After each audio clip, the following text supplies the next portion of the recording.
comment on a divisé par 5 le taux de bounce de notre client e-commerce.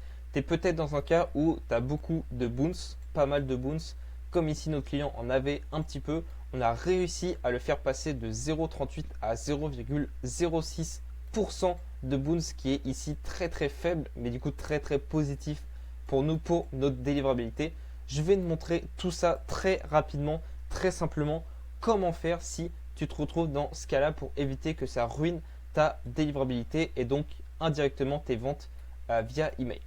Donc déjà un bounce, c'est quoi rapidement? C'est que toi, tu veux envoyer un email à un destinataire, sauf que l'email n'arrive pas à destination et ça, c'est un bounce.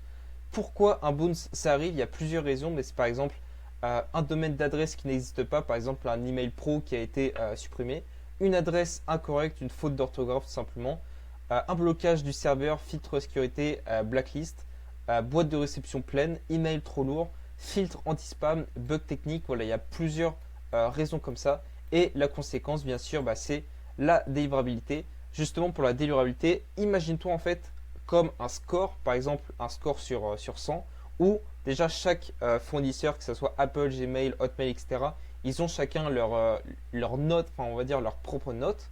Et à chaque mauvaise action que tu as, ça fait baisser ta réputation et ça va te mettre en spam. Par exemple, quelqu'un qui n'ouvre pas, quelqu'un qui ne clique pas, quelqu'un qui te bloque, quelqu'un qui te signale comme spam, mais également du coup quelqu'un qui bounce. Ça, c'est un signe négatif pour la délivrabilité. C'est pour ça qu'on veut le limiter au maximum. Et inversement, les bonnes actions, c'est d'avoir un bon taux d'ouverture, un bon taux de clic, d'avoir des réponses à ces emails et du coup tout l'inverse. Quand on a les stats que j'appelle les stats négatives et quand ces stats sont faibles, du coup c'est également quelque chose de positif pour remonter la note remonter plutôt en boîte principale.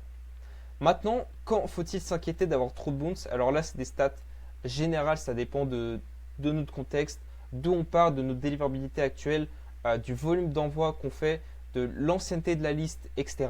Mais on peut dire à peu près ces stats, surtout histoire d'avoir un ordre d'idée, à 0,7%, 0,70% à 1,5%, c'est à améliorer. C'est que là, il y a quand même pas mal de bounce. C'est bon entre 0,3 et 0,7%. Et là, c'est excellent en dessous de 0,3%. Donc là, ici, on est bien en dessous. Déjà, la délivrabilité n'était pas non plus. Le taux de bounce, il n'était pas non plus ultra mauvais. Mais là, on l'a rendu plus qu'excellent. Mais pourquoi on a quand même mis un focus sur ça? C'est que faut quand même faire très attention, comme ici, on le voit dans les bounce. D'ailleurs, je passe ici rapidement. Pour voir son taux de bounce et voir tout ça en détail. Bon là ici c'est mon compte donc il n'y a rien d'affiché, mais il faut aller ici dans Klaviyo, en tout cas dans délivrabilité.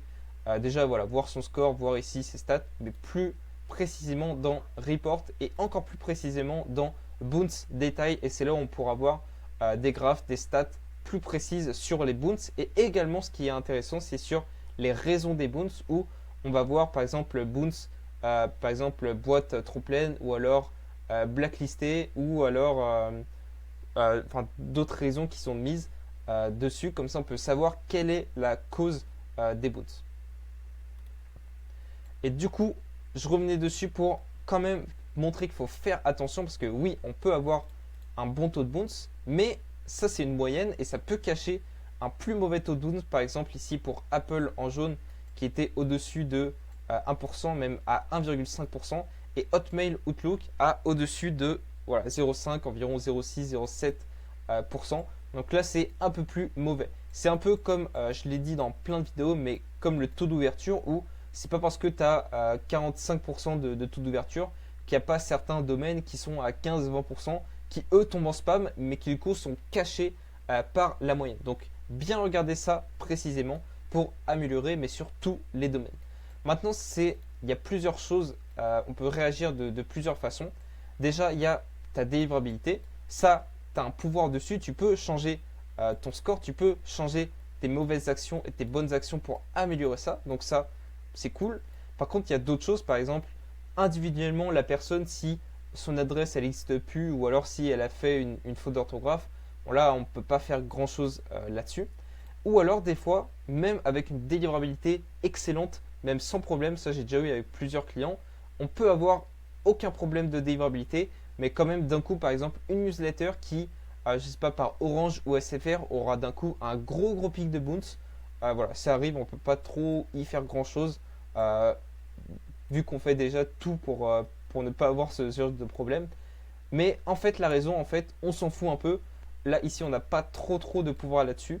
Ou alors, on a plutôt un pouvoir sur ce qui vient après. C'est que au final, peu importe la raison, pour réduire les bounces, c'est toujours la même chose. C'est que quelqu'un qui bounce une fois, en fait, elle a de grandes chances de bounce une deuxième fois. Si l'adresse email n'existe plus, bah, bien sûr, ça va bounce, à moins que Klaviyo l'exclue automatiquement. Il y a des bounce soft et des bounce de type hard. Eux, les hard, ils sont exclus directement.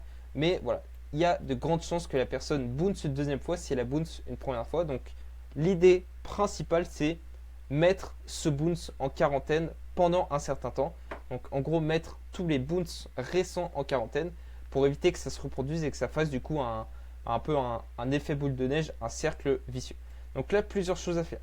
Exclure des newsletters ceux qui ont déjà bounce une fois. Par exemple, la période peut changer.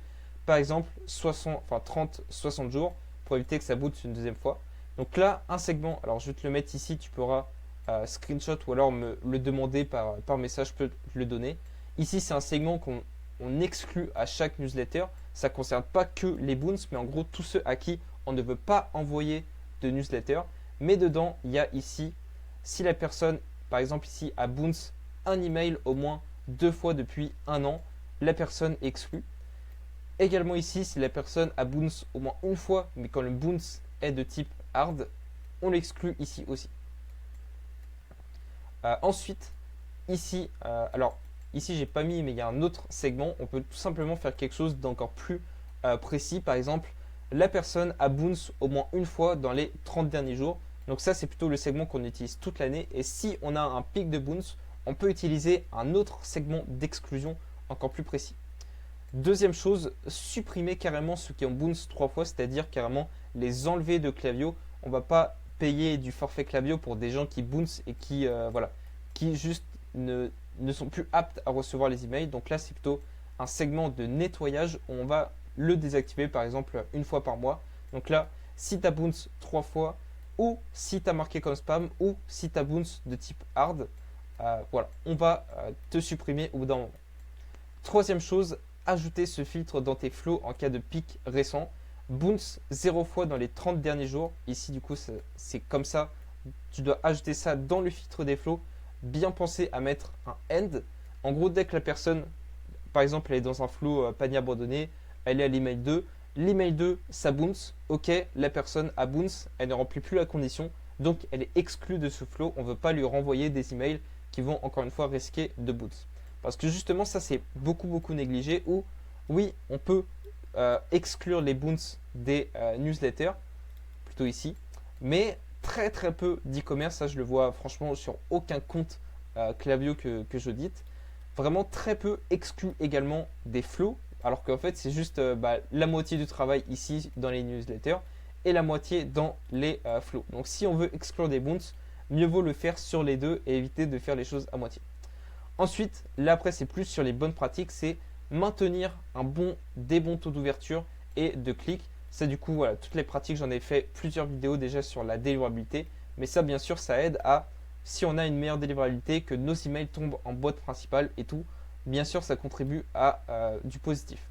Et ensuite, garder des emails légers si ton email, voilà, il est ultra lourd, qu'il est coupé par Gmail déjà en deux, etc.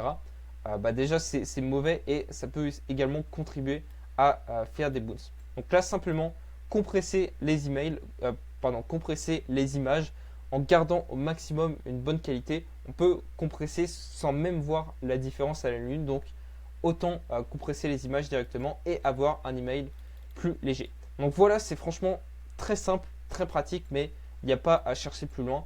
Pour réduire les bounces, on les met en quarantaine, plus on fait les bonnes pratiques de délivrabilité. Et bien sûr, on essaie quand même de voir quelle est la cause, quelles sont les causes de ça pour plus précisément régler le problème. Mais même si les causes peuvent être différentes, les actions restent quand même généralement les mêmes.